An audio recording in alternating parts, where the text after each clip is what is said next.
Hello and welcome to Nucleus195 Pro Insights. We're speaking with Bill Bardosh, CEO of TerraVerdae Bioworks. TerraVerdae Bioworks is a green biomaterial and bioproducts development company focused on advanced bioplastics and performance biomaterials. Thank you for joining us, Bill. Thanks for having me, Scott. Happy to be here. Bill, let's start with telling us about TerraVerdae. Okay. Well, we are a biomaterials development company focused on developing and commercializing the next generation of bioplastics that have both performance characteristics that the market requires, as well as a sustainable footprint. Our focus really is on trying to use carbon, because all plastics are made out of carbon. Our focus on trying to use carbon that comes from renewable sources. And so these are bio-based, biodegradable, and for the most part, they're biocompatible. So they can be used in food applications and in any kind of application that involves touching human skin and things like that. So that's sort of the overall, who we are. We started the company back in 2009. And so we've built over the last 13 years a very strong team of both scientists and technologists and engineers that have expertise not just in developing bioplastics, but also in engineering them and modifying them so that they can be used in everyday items. Okay, can you go into a little bit more detail on what type of products you do make? Well, our business model is that we make resins. So resins are sort of the starting material for making all kinds of plastic products. So, for example, we have resins that you can use to make films. We have resins that you can use for making sort of what we call injection molded or rigid plastics. We have resins that you can use for making, blow molded plastics like bottles, or, think of food trays that you go and buy meats in grocery stores. So there's a whole range of things that we can make out of these. Some of the big effort we put into is really in plastic films. We have currently we've got some trials going on where we use plastic films to help farmers eliminate weeds and retain water so they can grow plants in more or crops in more marginal conditions. And then the real interesting work that we're maybe a little bit more future focused, but we're looking at coatings and adhesives and some other applications that can have a big impact. Okay, so to get a little bit more into the nitty gritty of it then, what type of industries are going to be using your products? Well, I think we have a full range of industries that can use our products. So at the moment, we have people contacting us from a pretty broad section of industries. We've got people on the agricultural side. So think, as I mentioned, the mulch films that we were talking about, but also people in greenhouses, people who have food packaging is a big one where we've had a lot of interest.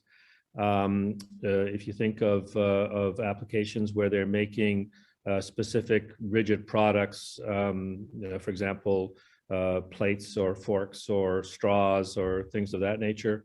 It can span the whole gamut. Auto parts, et cetera, et cetera. Some of these applications are maybe at this stage of the game a little easier for us to address. The technology is under development. So some of the, let's say, easier applications that don't have huge volumes we can address today.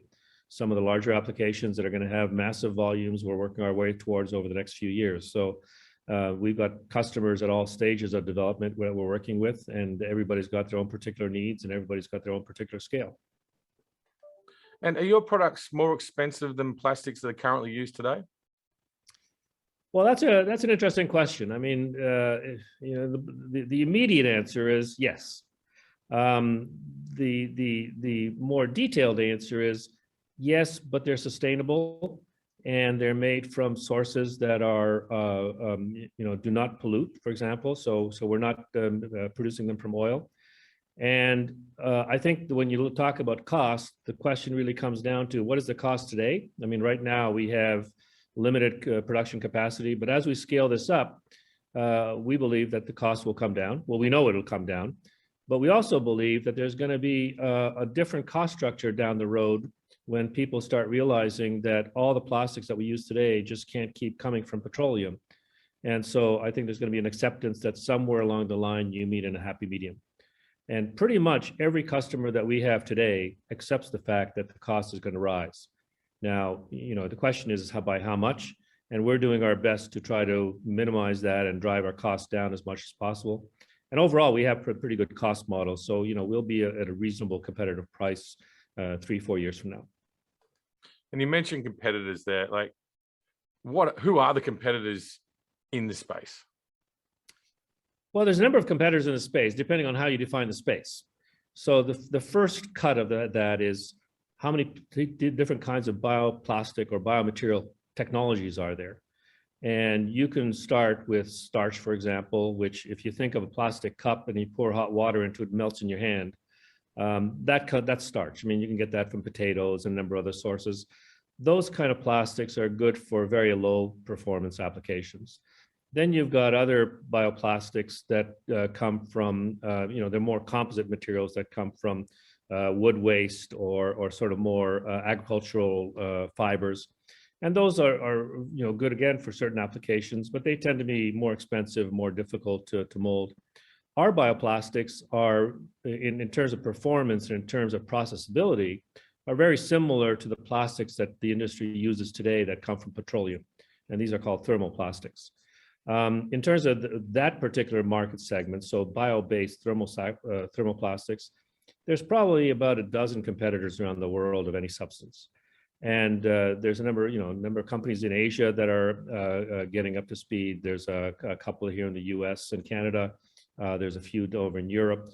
None of these companies are really at full commercial scale at the moment. And so, we're early developers of the industry. I think that there's a tremendous interest in scaling up, and there's a number of companies that have different technologies for scaling up.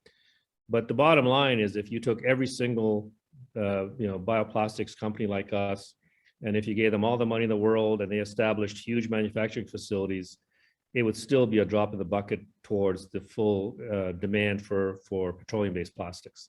So there's a lot of upside, a lot of growth. And we have our work cut out for that because we would have to grow very quickly in order to, achieve our mission of reducing carbon in the atmosphere. And a very important topic that is as well. Now, the world produces more than 380 million tons of plastic every year, which can end up as pollutants, obviously. This is a shocking number when you consider that less than 9% of all plastic gets recycled. Are you seeing large corporates looking at alternatives to plastic? Everybody's looking for alternatives. Everybody's coming and kicking the bucket, trying to see, what this technology is about, how it can help them, how they can implement it. The reality is that large corporates have huge amounts of money invested in their infrastructure and to their existing processes and to their existing value chains. And it's a little bit like the Titanic trying to change direction. We have a number of really progressive companies that we're working with that are very interested in trying to change direction.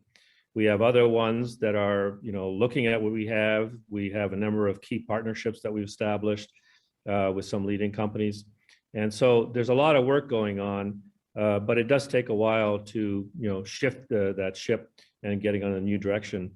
But I would say that within the next 2 to 3, maybe to 5 years on the outside, there's going to be a massive change in the way that plastic materials are managed and are utilized and the demand for them. And one last note I'll just throw in there. So you mentioned 380 million tons.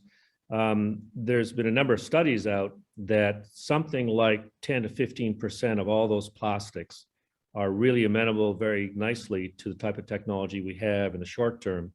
And then longer term, of course, we can go increasingly into higher percentages, but there is a massive market out there for us. And like I said, we're a limited number of companies working in this space, so each of us has a lot of potential. Bill, thank you for taking your time to talk with us and educating us about TerraVerdae Bioworks. You have some amazing technology and products, and we're looking forward to hearing more updates. Thanks a lot, Scott. Happy to be here. Thank you, everyone, for watching. And until next time, good luck investing.